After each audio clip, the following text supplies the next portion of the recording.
नव्या महाराष्ट्राची नवी बातमी महाराष्ट्र मेट्रो न्यूज।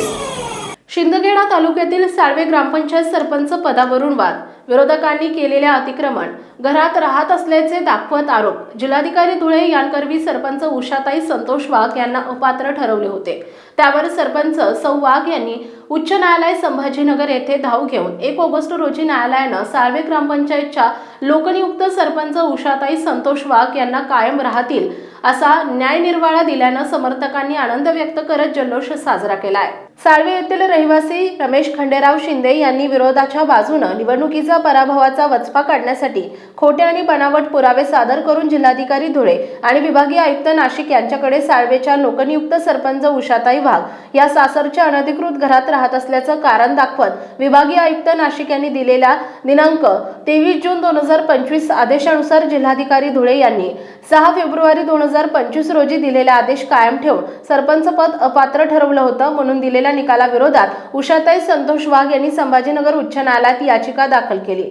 सदर याचिकेवर 1 ऑगस्ट 2025 रोजी उच्च न्यायालयात न्यायनिर्वाळा त्यात उषाताई वाघ या 12 वर्षांपासून स्वतंत्रपणे भाड्याच्या घरात राहतात आणि त्यांच्या सासरच्या घराशी काही एक संबंध नाही याचे पुरावे म्हणून भाडे करार आणि रेशन कार्ड सादर केले आहे। मात्र जिल्हाधिकाऱ्यांनी गटविकास अधिकारी शिंदखेडा यांच्या अहवालानुसार आदेश देऊन अपात्र ठरवले आणि विभागीय आयुक्तांनी तो आदेश कायम ठेवला। यावर न्यायालयात याचिकाकर्त्यांचं म्हणण्यानुसार ती स्वतंत्र राहते, सासरच्या बांधकामाशी तिचा संबंध नाही, भाडे करार आणि रेशन कार्ड दुर्लक्षित केलं गेलं, सासऱ्यांचं बांधकाम शासकीय जमिनीवर आहे याचा ठोस पुरावा नाही। असं असताना न्यायालयानं निरीक्षण नोंदवत सासऱ्यांचं बांधकाम झालं हे मान्य, परंतु याचिकाकर्त्या 2017 पासून स्वतंत्र राहत आहेत याचा पुरावा आहे, तिच्या निवडणुकीपूर्वी स्वतंत्र राहत आहेत, त्या 2023 साली निवडून आल्यानं त्यांच्यावर अपात्रतेचा परिणाम होत नाही। सर्वोच्च न्यायालयाच्या जानाबाई विरुद्ध अतिरिक्त आयुक्त प्रकरणातील नियम येथे लागू होत नाही, कारण याचिकाकर्त्या त्या अनधिकृत बांधकामात राहत नाही, म्हणून याचिकाकर्ते यास अपात्र धरण्याचा आदेश रद्द करण्यात येत आहे असा न्यायनिर्वाळा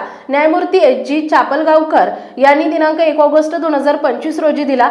याचिकाकर्त्यांकडून एम.एस. शहा यांनी काम पाहिले तर राज्याचे सहाय्यक सरकारी वकील एस.पी. जोशी, प्रतिवादी वकील एम.व्ही. भामरे यांनी काम पाहिले। निकालावरून साळवे ग्रामपंचायतच्या लोकनियुक्त सरपंचपदी उषाताई संतोष वाघ कायम राहतील हे सिद्ध झालंय। त्यानंतर शिंदखेडा गटविकास अधिकारी यांनी 8 ऑगस्ट 2025 रोजी दिलेल्या पत्राद्वारे साळवे ग्रामपंचायतच्या लोकनियुक्त सरपंच उषाताई संतोष वाघ यांना सरपंच पदाचे अधिकार कायम करण्याबाबतचे अधिकृत पत्र आर.एम. नेतनराव गटविकास अधिकारी शिंदखेडा यांनी बहाल केले। पत्र मिळाल्यावर साळवे ग्रामपंचायतच्या आवारात समर्थकांनी आनंद साजरा करत जल्लोष करण्यात आला।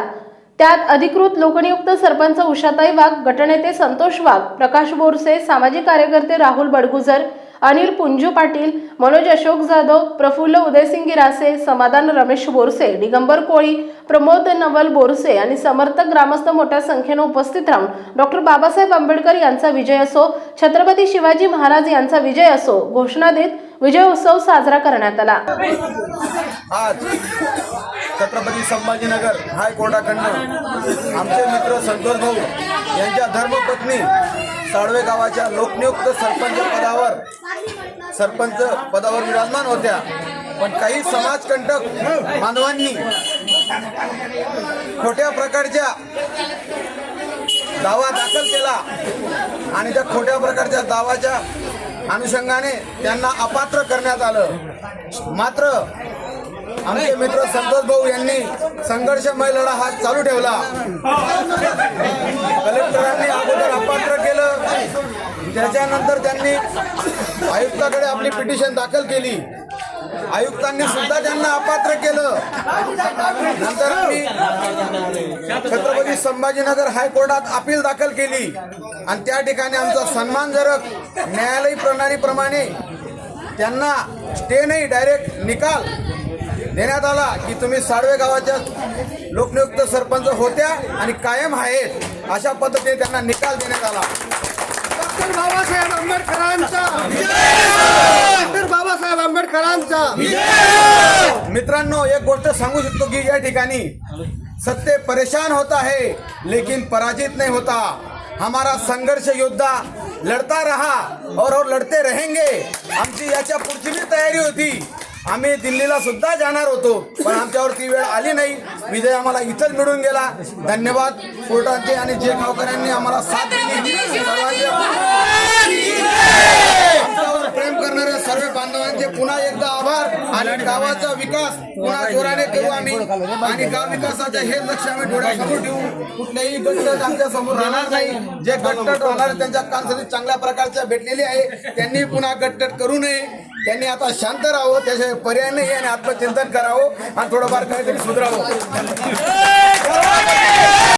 संपादक यादवराव सावंत, शिंदखेडा.